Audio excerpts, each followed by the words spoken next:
Magandang araw mga kakutsero. Ito na naman po ang inyong lingkod na si Jigs na magbibigay sa inyo ng giya ngayong araw ng linggo. Ngayon po gaganapin ang pinakamalaking karera sa buong taon, ang Presidential Gold Cup. At maglalaban, well-balanced race, no? Ang ganda ng laban na to, no? Matutunghayan natin kung sino ang pinakamagaling na kabayo ngayon sa karerang ito, no? Umpisahan na po natin. Race number 1,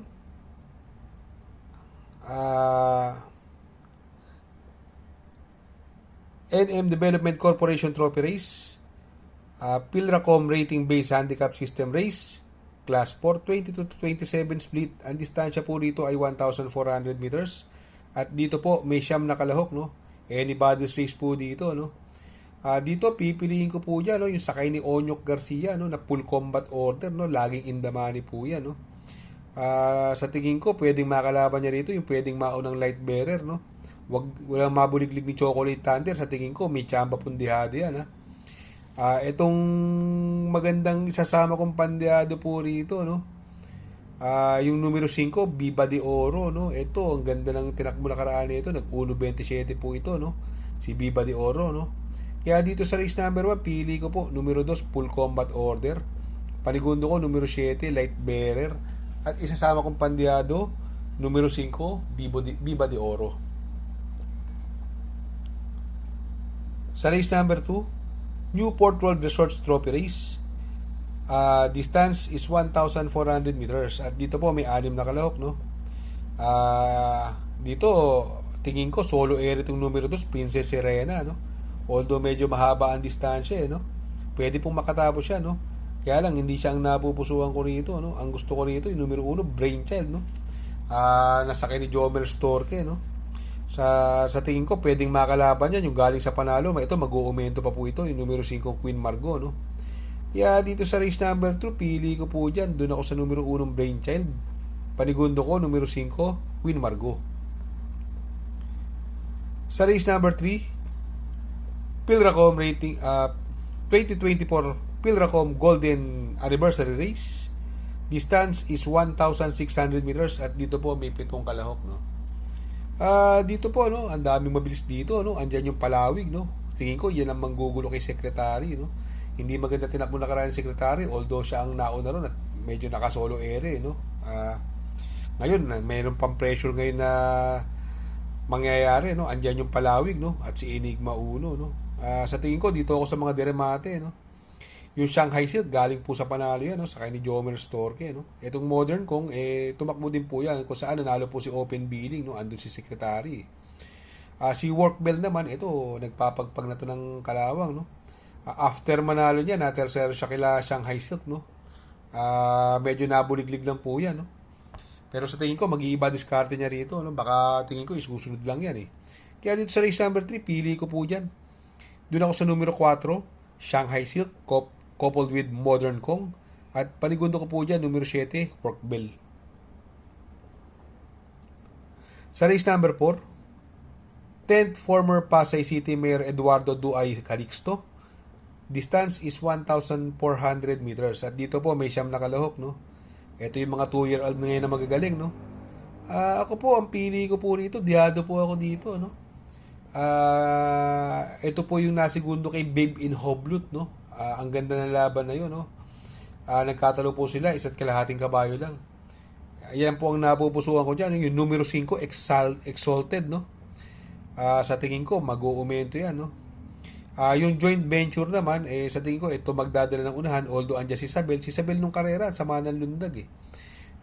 Ngayon, baka ito, iuna to ngayon, at baka sakaling magkaroon ng precious kay joint venture, at mapabor kay Exalted. Itong numero 3, Sunset Beauty, maganda rin ang panalo niyan. Nag-1-13 po nakaraan yan, si Sunset Beauty, na sakay ni Mark Alvarez. Pero dito, pili ko po rito, no? Dihado po ako dyan. Doon ako sa numero 5, Exalted, no? Panigundo ko, numero 9, Joint Venture. Sa race number 5, eto na ang pinakakaabangan ng lahat, no? The 2024 Pilracom PCSO Presidential Gold Cup. Ang distansya po rito ay punishing 2,000 meters at dito po may 13 kalahok, no? Ito sa tingin ko, kahit maraming kakampi yung tupas dito, hindi lang isa o dalawa babantayan nila rito, no? Kasi usually palagi nila binabantayan si Bea Bell, no? Ngayon andyan na yung dalawang kalahok ni Engineer Sevilla, no? Yung Don Julio at saka yung Jungkook, no? Tatlo na sila rito, no? Tapos yung galing sa panalo pang numero 4 Sophisticated, no? Ayang si Sophisticated, nanalo po yan ng Sampaguita Stakes Race, no? Dihado po siya, no? Nagprueba po ng 2 Gs, no? Si Sophisticated at nanalo po yan, medyo prenting-prente lang ang panalo. Magandang dihado po yan, ha? Dito, possible scenario, ang pwedeng mauna si Baishiru, no? At aalalayan niya ng mga tupas, no? Andyan yung Stulen Ola na pwedeng umalalay at Batang Manda. Sa tingin ko, yan ang bibigyan ng tututukan ng mga tupas dyan, no? Na makatapos, no? Kaya lang ngayon, si Bea Bell, nung karera, nagulangan yan, inangatan lang ni Batang Manda yan, no? Kung saan nanalo si Worshipful Master, no? Kaya yan po ang napupusuan ko dyan. Numero 3, Bea Bell. Ang panigundo ko po dyan, yung numero 1 na rin na si Baishiru, coupled with Barcano, no? At isasama ko dito magandang dihado yung numero 4, Sophisticated.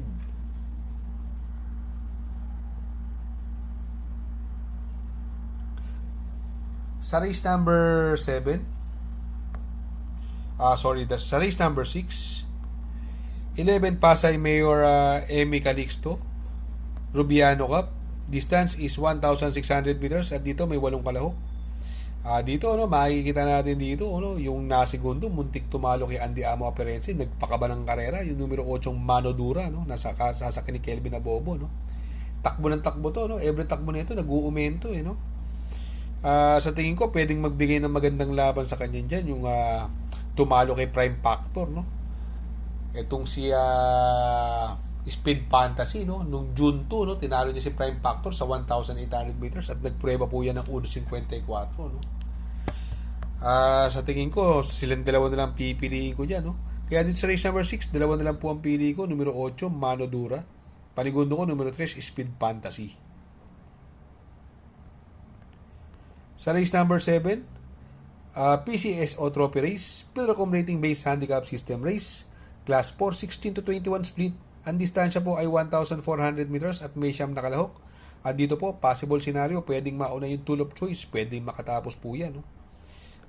Ang papatnubay dyan, si Lemon Bell, no? Galing sa panalo yan si Lemon Bell, ito, magandang dihado po ito dito, no? Binalik na kay JT Public, no? Yung Isla Puting Bato, no? Yung Raven, magandang dihado po yan, no? Magandang dihado rin. At ito, nag-uumento, no? Tatlo sunod na panalo na to, yung Modern Verde, no? Kaya dito siguro magtatatlo po ako rito, no? Sa race number 7, ang pili ko po diyan. Doon ako sa numero 4 Lemon Bell. Panigundo ko numero 3 Modern Verde at isasama kong pandiyado numero 6 Isla Puting Bato. Sa race number 8, 11 Pasay City Representative Tony Calixto Cup. Distance is 1,600 meters at dito po may 6 na kalahok. Dito, no, tatlo nakikita kong kabayo ni Tupas dito, no, yung Every Sweat Counts, King James, Worshipful Master at Authentication, no. Kalaban niya yung Bill Jordan lang, no. Rematch to between Bill Michael Jordan and King LeBron James, no. Pero dito syempre yung Worshipful Master galing sa panalo po, no, sa malaking karera, no. At tinalo po niya si Bea Bell, no. Tapos ang tatakbo pa, 4 pa yung Tupas. Mukhang nakakalamang po sila rito, no? Kaya dito sa race number 8, pili ko po dyan. Doon ako sa numero 4, King James, coupled with Worshipful Master. At panigundo ko naman po, numero 2, Bill Jordan. Sa race number 9, Double Dragon Properties Trophy Race, Pilracom Rating Based Handicap System Race, Class 5, 11 to 15 split. Distance is 1,400 meters at may 10 kalahok. Makikita natin dito ang nagbabalik na numero 10 na si Red Soul na papatnubayan ni Jomer Storke, no? Sa tingin ko, mukhang walang pauunahin to, no? Magandang dihado po yan, abangan nyo yan, ha? Pero dito, no, sa tingin ko medyo malapit aalis dito, no? At gamay na gamay po ni Abrea, yung numero 8 yung Stand-in Pit, no? Yan po ang napupusuan ko dyan, si Stand-in Pit. Sa tingin ko, pwedeng tumalo dyan. Ang panigundo ko po dyan, numero 1, si Snow White. At isasama ko yung numero 10, si Red Soul. Sa race number 10, 11 Pasay The Travel City Grand Cup. Distance is 1,800 meters. At dito po may 6 na kalahok, no? Dito, no? Mukhang pipiliin ko rito. Baka mag-umento pa lalo to. Galing sa malaking karera, no? Nagpanalo. Numero 4, open bidding, no? Nasa papatnubayan ni Pati Dilema, no? Ang layo niya nanalo, no? Tinalo sila beating the likes of Secretary, no? At si Jaguar, no? At yung nagbabalik, no? Yung numero 6, Mimbalot Pulse, no? Napapatnubayan ni Jan Alvin Guse, no? Yan ang tingin kong mahigpit na kalaban. Ito, galing sa panalo, Magdotobetsky, pero sa tingin ko, medyo nakakaangat sa akin yung open billing at Mimbalot Pulse. Kaya dito sa race number 10, pili ko po dyan, numero 4, open billing. Panigundo ko, numero 6, Mimbalot Pulse. Sa race number 11, Pasay Racing Fest Sponsors Trophy Race, Pilracom Rating Based Handicap System Race, Class 5, 11 to 15 split. Distance is 1,400 meters at dito po may 10 kalahok. Dito, possible scenario, no? Pwedeng mauna yung Captain Deadhead, Tenacity, no? Si Captain Deadhead, ang baba po sa laban, ha? At ito, pwede rin magbigay ng pressure. Galing din po sa panalo, yung flywheel, no? Tinalo po niya si Doña Chichay, no? Kung sakaling magkaroon ng pressure sa unahan, no? Pwedeng rumimati po dyan yung numero 4 AK Holy at saka yung numero 10 na si Majestic Star, no? Kaya dito sa race number 11, doon ako sa may best time. Doon ako sa numero 1, Captain Deadhead. Panigundo ko naman po yung numero 10, Majestic Star.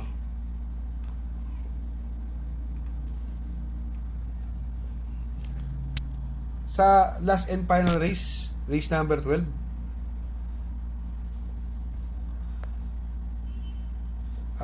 Councilor Mark Calixto Trophy Race, Pilracom Rating Based Handicap System Race, Class 5, 5 placer. Distance po nito is 1,400 meters, no? At full gate po tayo, may 14 na kalahok, no? Dito po, no, anybody's race, no? Pero pili ko po dyan, no, yung nagbabalik din uli, no? Yung numero 5 Ivan, no?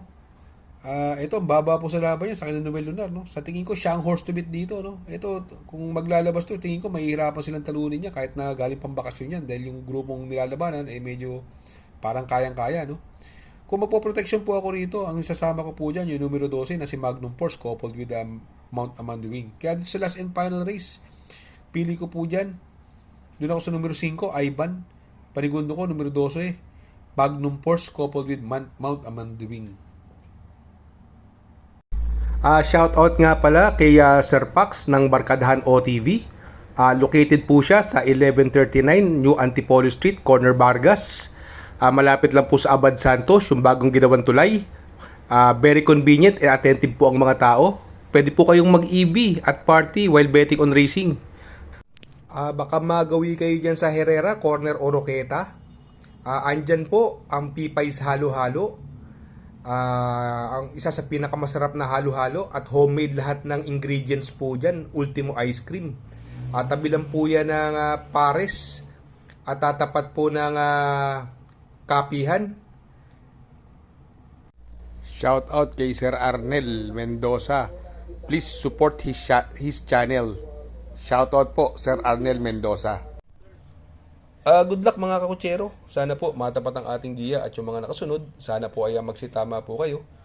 Ako yung makikiusap lamang at makikisuyo sa inyo na please like, share, subscribe, and hit the notification bell para update kayo sa aking mga giya. Good luck po and happy racing.